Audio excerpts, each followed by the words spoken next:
একজন মুসলমানের জন্য ইবাদতের সবচাইতে বড় মৌসুম, ইবাদতের সবচাইতে বড় সিজন, নেক আমলের সবচাইতে সুবর্ণ সুযোগ, আমল এবং ইবাদতের ভরা বসন্ত হলো রমাদানুল করিম। সেই রমাদানুল করিম আমাদের দোরগোড়ায় উপস্থিত হতে চলেছে। আজ আমরা কোরআন এবং হাদিসের আলোকে রমাদানের 27টি বিশেষ করণীয় বর্জনীয় সম্পর্কে কোরআন এবং হাদিসের আলোকে কিছু কথা আরজ করব। ওমা তৌফিক ইল্লা বিল্লাহ। বছরের 11 মাসে আমাদের আমল এবং ইবাদতের যেটুকু ঘাটতি হয়, যেটুকু ত্রুটি বিচ্যুতি থাকে, সেই ইবাদত এবং নেকামলের ত্রুটি বিচ্যুতি এবং ঘাটতি পোষায় নেওয়ার জন্য রমাদান হলো আমাদের জীবনের সবচেয়ে বড় এবং সুবর্ণ সুযোগ। রমাদান মাস উপলক্ষে বিশেষ যে 27টি আমলের কথা আমরা বলতে চাই, তার প্রথম আমলটি হলো চাঁদ দেখা। রমাদান মাসের চাঁদ শাবানের শেষ দিনে আমরা পশ্চিম আকাশে তালাশ করব, অনুসন্ধান করব। রমাদানের দ্বিতীয় আমল হলো সবচেয়ে গুরুত্বপূর্ণ আমল, সেটা হলো সিয়াম সাধনা, রোজা রাখা। প্রত্যেক প্রাপ্তবয়স্ক সুস্থ মস্তিষ্ক সম্পন্ন নারী এবং পুরুষ তিনি যদি মুসলমান হয়ে থাকেন, তাহলে সেক্ষেত্রে তার উপরে আল্লাহ রাব্বুল আলামিন রমাদানের দিনের বেলায় রোজা রাখা, সিয়াম সাধনাকে ফরজ করেছেন। প্রত্যেক প্রাপ্তবয়স্ক মুসলিম নারী এবং পুরুষ যদি সুস্থ সবল হয়ে থাকেন, আল্লাহ রাব্বুল আলামিন এই ফরজটাকে পালন করতে হবে। আল্লাহ বলেছেন, কুতিবা আলাইকুমুস সিয়াম, তোমাদের উপরে রোজা রাখাটাকে ফরজ করা হয়েছে। অতএব রমজানের দিনের বেলা রোজা রাখা হলো রমজানের সবচেয়ে বড় আমল। এটা হলো দ্বিতীয় আমল বলেছি। নাম্বার 3, রমাদান মাস উপলক্ষে রাতের বেলায় তারাবির নামাজ আদায় করা, এটা রমাদানের তৃতীয় আমল। নবী করিম সাল্লাল্লাহু আলাইহি সাল্লাম বলেছেন, মান কামা রমাদানা ঈমানান ওয়া ইহতিসাবা গুফিরা লাহু মা তাকাদ্দামা মিন যামবি। যে ব্যক্তি রমজান মাসে রাতে দাঁড়িয়ে ঈমানের সাথে, ইখলাসের সাথে আল্লাহর কাছ থেকে সওয়াব পাওয়ার আশায় তারাবির নামাজ পড়বে, তার পূর্বের সমস্ত গুনাহ খাতা মাফ করে দেওয়া হবে। রমজানের চতুর্থ আমল হলো সাহারি করা। আমরা অনেকে ইচ্ছাকৃতভাবে সাহারি করি না, হয়তো কখনো ভালো লাগে না সাহারি করতে, খাওয়ার রুচি থাকে না, আমরা সাহারি খাই না। সাহারি খাওয়া ছাড়াও যদি কেউ রোজা রাখে, রোজা হয়ে যাবে, কিন্তু সাহারি খেলে আপনার খাদ্য গ্রহণ হবে, পাশাপাশি আপনি সওয়াব লাভ করবেন। 5 নম্বর আমল হলো সাহারিটা শেষের দিকে খাওয়া। এখনো অনেক মুরব্বীরা আছেন গ্রামাঞ্চলে, তারা মাঝরাতে সাহারি খেয়ে ফেলেন, 12টা-1টার দিকে সাহারি খেয়ে ফেলেন। সাহারি খাওয়ার জন্য সবচাইতে উত্তম সময় হলো রাতের শেষ প্রহরের একেবারে শেষের দিকে। 6 নম্বর আমল হলো রমজান উপলক্ষে ইফতার করা। ইফতার মানে নাস্তা খাওয়া। সারা বছর আমরা দিনের বেলায় শুরুতে নাস্তা খাই, কিন্তু এর কারণে কোনো সওয়াব আমাদের আমল নামায় লেখা হবে এমন কোনো কথা বলা হয় নাই।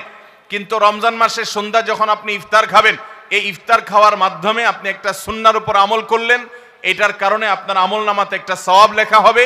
সওয়াবের আশা যদি আপনার থাকে, ইফতারের নিয়ত যদি আপনার থাকে, তাহলে এর মাধ্যমে আপনি সওয়াব লাভ করবেন।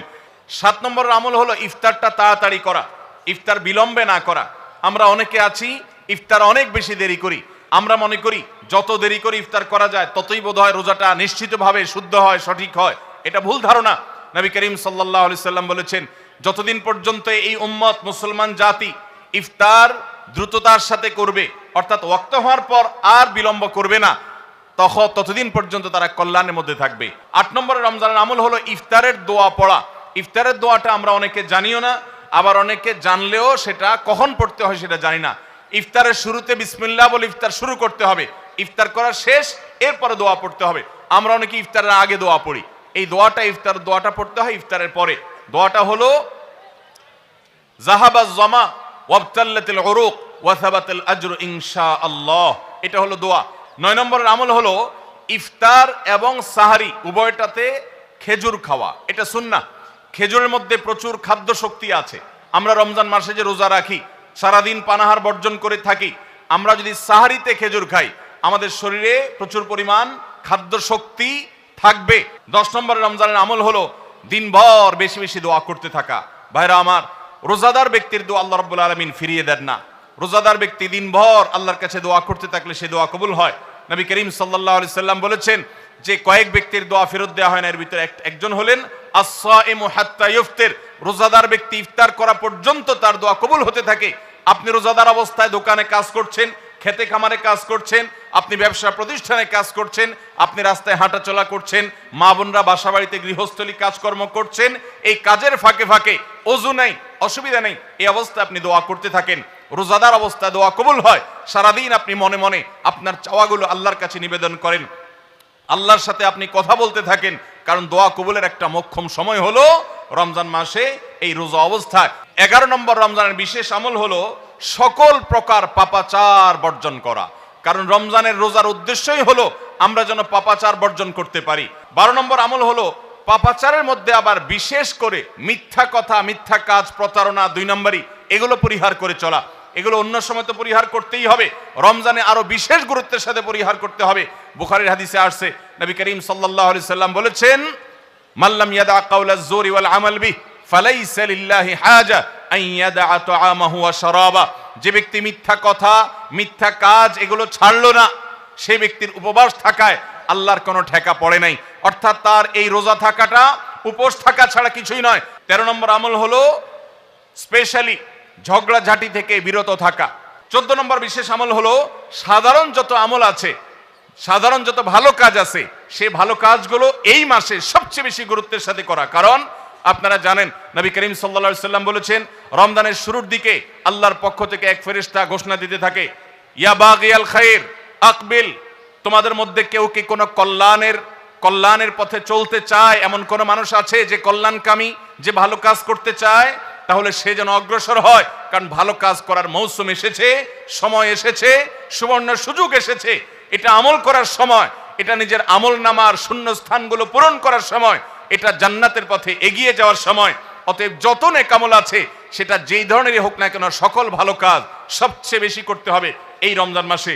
15 নম্বর আমল হলো খুব গুরুত্বের সাথে ইস্তেগফার করা, আল্লাহর কাছে গুনাহ মাফ চাওয়া।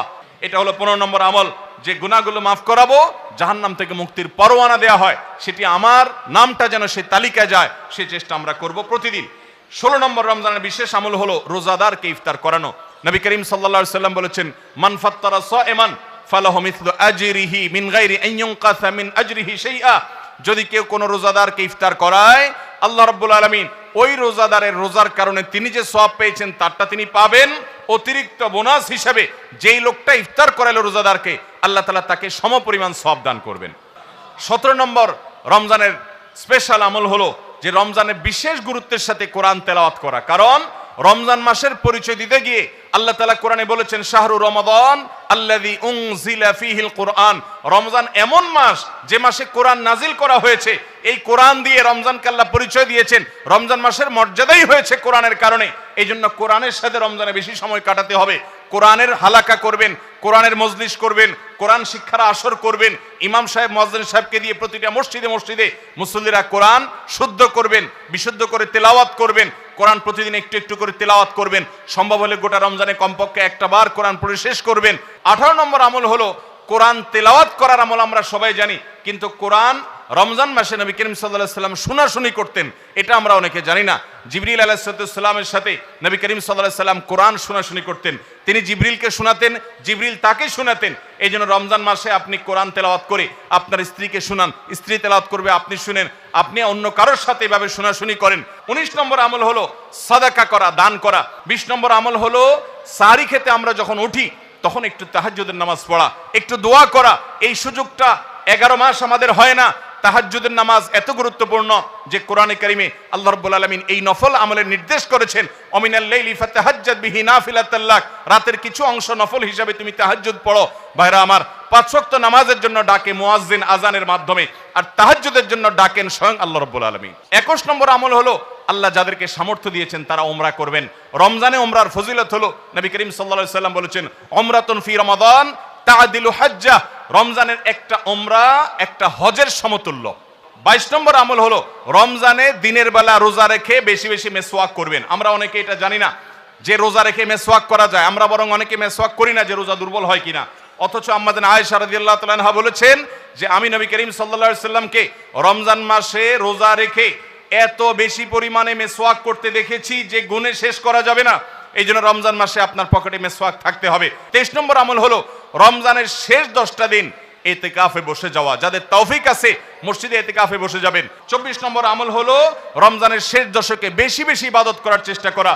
বুখারী শরীফে আসছে নবী করিম সাল্লাল্লাহু আলাইহি সাল্লাম সম্পর্কে আম্মা জান আয়েশা বলেছেন, ইদা দাখালাল আশর, রমজানের শেষ 10 দিন যখন শুরু হতো তখন নবী সাল্লাল্লাহু আলাইহি সাল্লাম কি করতেন?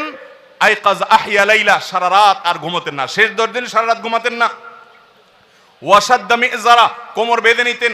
ওয়াইকাযা আহলা, এবং তার পরিবারকে তিনি জাগিয়ে তুলতেন।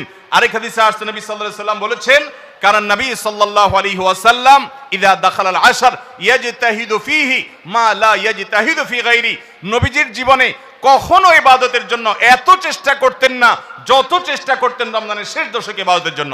25 নম্বর আমল হলো লাইলাতুল কদর তালাশ করা। নবী করিম সাল্লাল্লাহু আলাইহি সাল্লাম বলেছেন, তাহাররু লাইলাতুল কদর ফিল ভিত্রি মিনাল আশরিল আওয়াখির মিন রমাদান, তোমরা রমজানের শেষ দশকের বেজোড় রাতগুলোতে লাইলাতুল কদর বেশি বেশি করে তালাশ করো। বেজোড় রাতগুলোতে বেশি বেশি, শেষ দশকের প্রত্যেক রাতেই জেগে জেগে ইবাদত করা কদর হতে পারে সে আশায়। কদরের একটা রাত যদি ইবাদত করতে পারেন আপনি, তাহলে 1000 মাস ইবাদতের চাইতে বেশি উত্তম হবে, আপনার আমলনামাতে সওয়াব বেশি জমা হবে। 25 নম্বর আমল হলো লাইলাতুল কদর তালাশ করা শেষ দশকের সবগুলো রাতে, সম্ভব না হলে বেজোড় রাতে। আল্লাহ আমাদেরকে তৌফিক দান করুন।